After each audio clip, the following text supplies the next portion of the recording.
Hi guys, it's Nina from VR Focus, and we are here today with... My name's Chong from Slightly Mad Studios. Can you tell me what we're doing here tonight and what you're showcasing? So we are currently in Shoreditch in search of hipsters in London, and we're having an event called VR Racing Night. It's actually the fourth VR Racing Night that we put on. Previous three events were done in Los Angeles, so we're taking the concept to the UK for the first time. And basically, it's a bit of an informal event where we bring out some high-end simulators running VR headsets, and we allow first press normally to come in and check out pre-release versions of Project Cars, or in this case, Project Cars 2. And then we also open up the evening to our friends, VIPs, influencers, racing drivers who all come out to try the game. What's the feedback so far? What do people like about it? The feedback on Project Cars 2 has been overwhelmingly positive, definitely. A lot of people are liking the new tire model, so the handling of the cars in the game is something that we've made some big inroads with. And then also the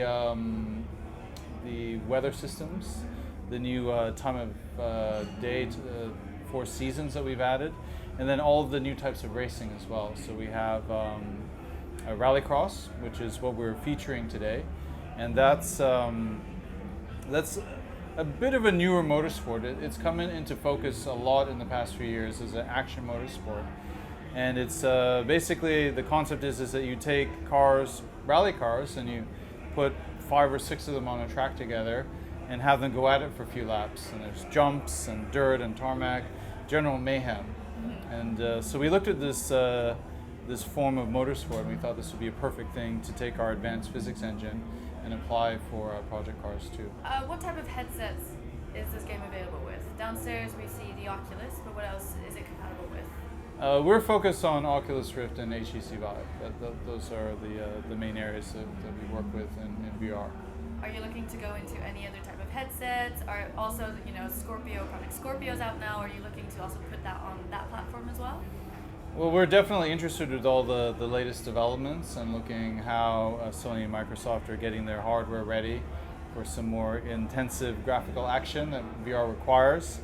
But right now we're examining technically what they're doing, what the capabilities of the hardware are, and we have some decisions ahead of us of how we're going to approach it. So we're in a little bit of a research phase as you and I talk right now. So what are the next steps then for the game? Well, we've been working on this game for about 1.5 years, so we're in a phase now where we just need to stop adding new features and finish it and polish it and make it ready for release. So that's a lot of bug testing and just making sure everything is fine-tuned as much as possible. So how come you guys decided to do it in London? How come not anywhere else? Well, our company is headquartered in London, UK. So, as you can tell by my accent. Yes. Yes. No. So that's one reason. We're very involved with the British automotive industry, both with all the key car manufacturers here and the motorsport scene here as well.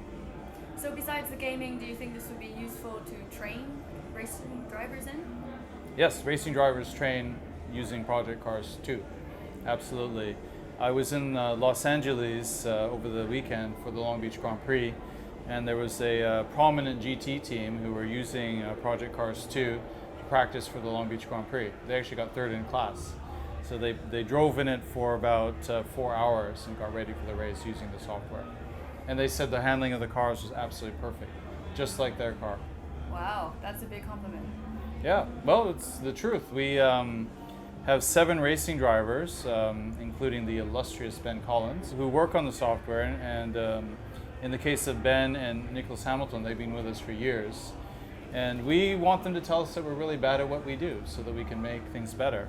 And for Project Cars 2, we've added a few other racing drivers from different disciplines. So we have a champion drifter, Vaughn Gittin Jr. We have two very well-known GT racing drivers, and then we have 2 rallycross drivers, both Red Bull athletes, both 18. How do you become a Red Bull athlete when you're 18? The guy's traveling around the world racing, working on our video game while doing his homework.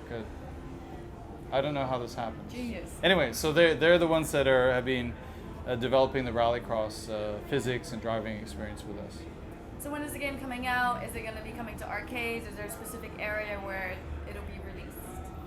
Well, the game will be released across both the two main consoles, Xbox One, PS4, and then obviously on PC, where it can attach to all the latest bells and whistles for people that want to build their giant custom setups in their basements. We haven't announced yet when the release date is. We're saying late 2017.